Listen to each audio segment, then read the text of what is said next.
Souvent dans la vie, il est important de marquer sa différence.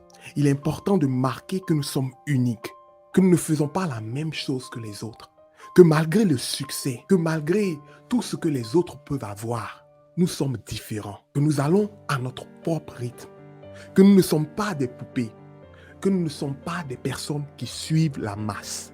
Et c'est exactement ce que ce président africain va montrer à ce parterre de chefs d'entreprise français. Si vous permettez, en quelques minutes, je vais vous raconter ce qui s'est passé.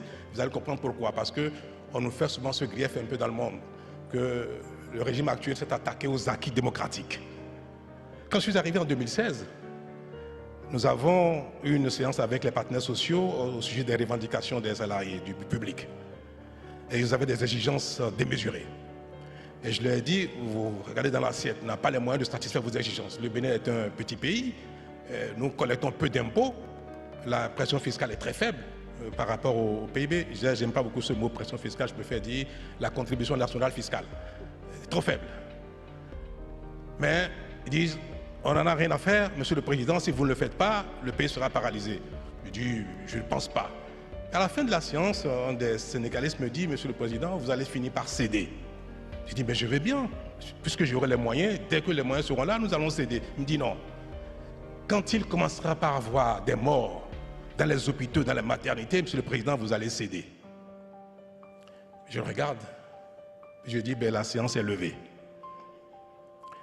C'était un lundi, et le mercredi, en conseil des ministres, je dis aux membres du gouvernement, je vais arrêter de tout faire. Les routes, les hôpitaux, tout ça, de côté. On va attaquer au problème syndical, au problème des grèves. Nous allons légiférer pour réorganiser le droit de grève. Parce qu'un pays qui n'a pas de ressources et dans lequel les quelques-uns, plutôt une minorité mais utile, veut s'accaparer de tout ce qu'il y a au détriment des investissements en matière d'école, de santé, de route et d'énergie et consorts, ce n'est pas admissible. Et nous avons, effectivement, j'ai rencontré les parlementaires, je les ai convaincus et nous avons légiféré. Désormais au Bénin, la grève est interdite dans les secteurs vitaux comme la santé, la police, les pompiers, tout ce qui est concours à la survie des concitoyens. C'est interdit. Dans les autres secteurs, la grève est limitée à 2 jours maximum par mois et 10 jours par an. C'est vrai. C'est un recul par rapport aux acquis de démocratie. Mais vous savez, moi je n'ai pas l'ambition d'avoir une expression démocratique identique à la France.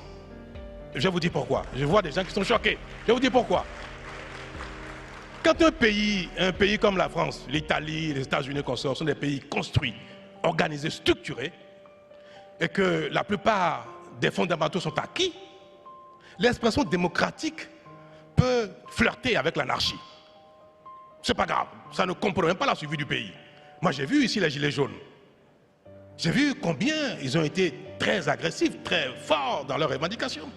Cela caractérise la France désormais.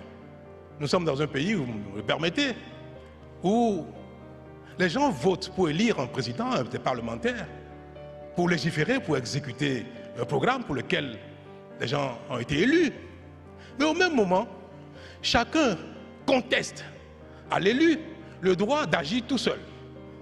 Tant que la loi qui est votée ou ce qui est mise en œuvre n'est pas conforme à son aspiration personnelle, il dit niet et il conteste et il empêche. C'est de l'anarchie. Je ne vais pas donner de leçons aux Français, mais je vais vous dire quoi. Je dis une telle. Je vais finir. Je fais exprès de provoquer sur des sujets aussi sensibles. Et vous avez bien raison. Mais c'est juste. C'est juste pour que vous puissiez comprendre la problématique qui est la nôtre. Quand un pays est construit, on peut ne pas avoir un gouvernement pendant 6 mois, 6 ans, on a vu en Belgique, ce n'est pas un problème. On peut contester tout ce qui se fait, le pays n'est pas véritablement paralysé. Vous êtes en train de nous dire que l'anarchie et la contestation, c'est un luxe. Là, l'anarchie et la contestation, ce sont des luxes. Ce ne sont pas des luxes, mais ça peut être, c'est pas préjudiciable à la survie d'un pays qui est déjà les fondamentaux. Mais quand un pays est à construire, ou notamment un pays dans lequel tout est à reprendre, vous avez besoin d'avoir une réglementation forte. Vous avez besoin que les gens respectent la loi. soit discipliné. Et si l'expression démocratique qui doit s'exprimer, il ne faut pas souhaiter que ce soit pareil que ce qui est le cas dans les pays développés. Et c'est pour ça que le droit de grève tel que nous l'avons réformé au Bénin, on ne peut pas le faire en France. Parce que ce ne serait pas acceptable. Mais au Bénin, c'était devenu important, vital, primordial. Sinon, ce pays restera éternellement dans la pauvreté. Nous avons besoin de faire les efforts que vos parents, vos ancêtres ont fait il y a quelques années, quelques décennies, quelques siècles. La France a été construite par les efforts soutenus de vos ancêtres. Ce qui fait qu'aujourd'hui, vous avez quelque chose à partager et qui fait que vous avez besoin d'un système plus équilibré pour avoir un partage équilibré des choses. Les nôtres, dans nos pays, on n'a encore rien fait du tout. C'est maintenant que les Africains ont besoin de construire leur pays pour les générations à venir, ce qui permettra aux autres de demain d'être plus exigeants parce que les efforts ont été faits maintenant. Il faut le temps d'effort. Et c'est pour ça que je voudrais dire à tout le monde que le Bénin est dans cette phase. Et ce que je dis est largement partagé par les Béninois. Et je peux, avec beaucoup de plaisir, vous dire que c'est un autre pays, le Bénin. Le 30 août 2022, le président Patrice Talon va donner une vraie leçon de leadership, une vraie leçon de vie à ses chefs d'entreprise français. Il a encore montré que l'Afrique ou le Bénin n'avait pas de leçon à recevoir de quelque pays que ce soit, ou même de l'Occident, sur sa façon de se développer. Il est clair que depuis longtemps, dans le monde occidental, on assiste de plus en plus à ce discours de donner des leçons aux autres pays, de donner des leçons de démocratie, de dire aux gens comment il faut s'habiller, comment il faut manger, comment ils doivent diriger leur pays. Je ne suis pas dans des débats sulfureux politiques. Ce que j'essaie de vous dire ici, c'est de tirer une leçon de vie de ce que dit le président Talon à ses chefs d'entreprise. Et ces leçons de vie, c'est tout simplement de se dire que dans la vie, il ne faut pas laisser quelqu'un diriger votre vie. Il ne faut pas laisser les gens dire ce que vous devez faire de votre vie. Parce qu'en un mot, c'est votre vie. En plus, c'est paradoxal de voir que ces mêmes pays qui donnent des leçons de démocratie aux autres vont vers ces mêmes pays à qui ils donnent des leçons de démocratie, leur demander des prêts ou leur demander de l'argent. C'est le cas aujourd'hui avec la Chine ou encore les pays du Golfe. Parce qu'en fait, ce qui s'est passé, c'est que ces pays ont refusé de suivre le modèle occidental. À tort ou à raison, je ne sais pas. Mais ils ont décidé de prendre une autre voie. Ils ont décidé de se dire, écoutez, vous avez votre façon de vous développer et nous, on a la nôtre. Alors, vous devez nous respecter. Oui, C'est l'avenir pour vous, la Chine? mais la Chine c'est déjà le présent. C'est déjà le présent. Il faut constater qu'elle est une puissance incontournable. Elle donne l'exemple de ce qu'on peut partir de rien, se développer, devenir une puissance. La Chine, moi, inspire beaucoup. Le modèle chinois, l'effort sur soi, la bonne gouvernance, sont des éléments qui devraient inspirer tous les pays sous-développés, que le développement est à la portée de tout le monde.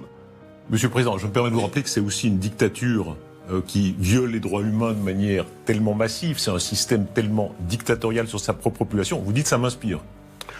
La liberté et la démocratie sont un bien inaliénable. Il faut que chaque individu puisse vivre librement sur Terre et s'exprimer en ce qui concerne la gouvernance de sa communauté. C'est un bien inaliénable. Mais attention, il ne faut pas que la démocratie soit un leurre. Je vois où vous voulez en venir.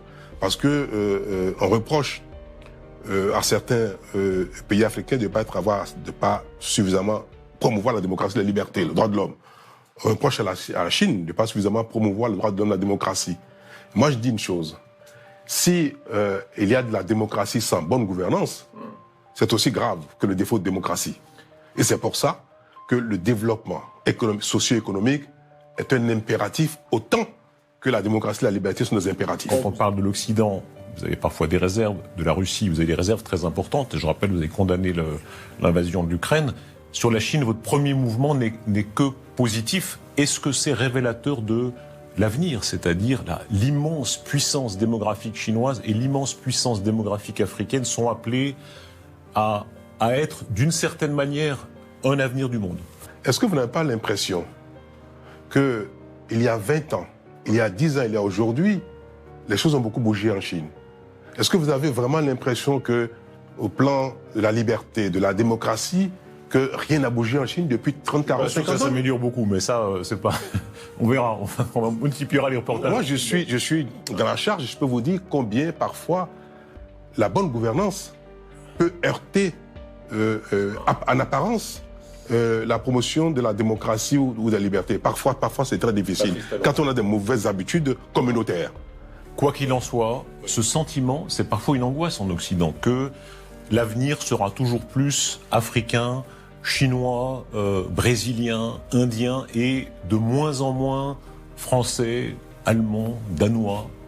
Ils ont su imposer leurs différences. Maintenant, avec le temps, ils peuvent évoluer sur certaines questions, mais ils ont décidé totalement de se démarquer. Mes amis, est-ce que c'est le cas dans votre vie aujourd'hui? Est-ce que vous êtes quelqu'un qui croit qu'il est unique? Parce que vous l'êtes en fait, vous êtes unique. Ou est-ce que vous vous laissez diriger par la masse? Est-ce que vous vous laissez diriger par la mode? Est-ce que vous vous laissez diriger par le monde?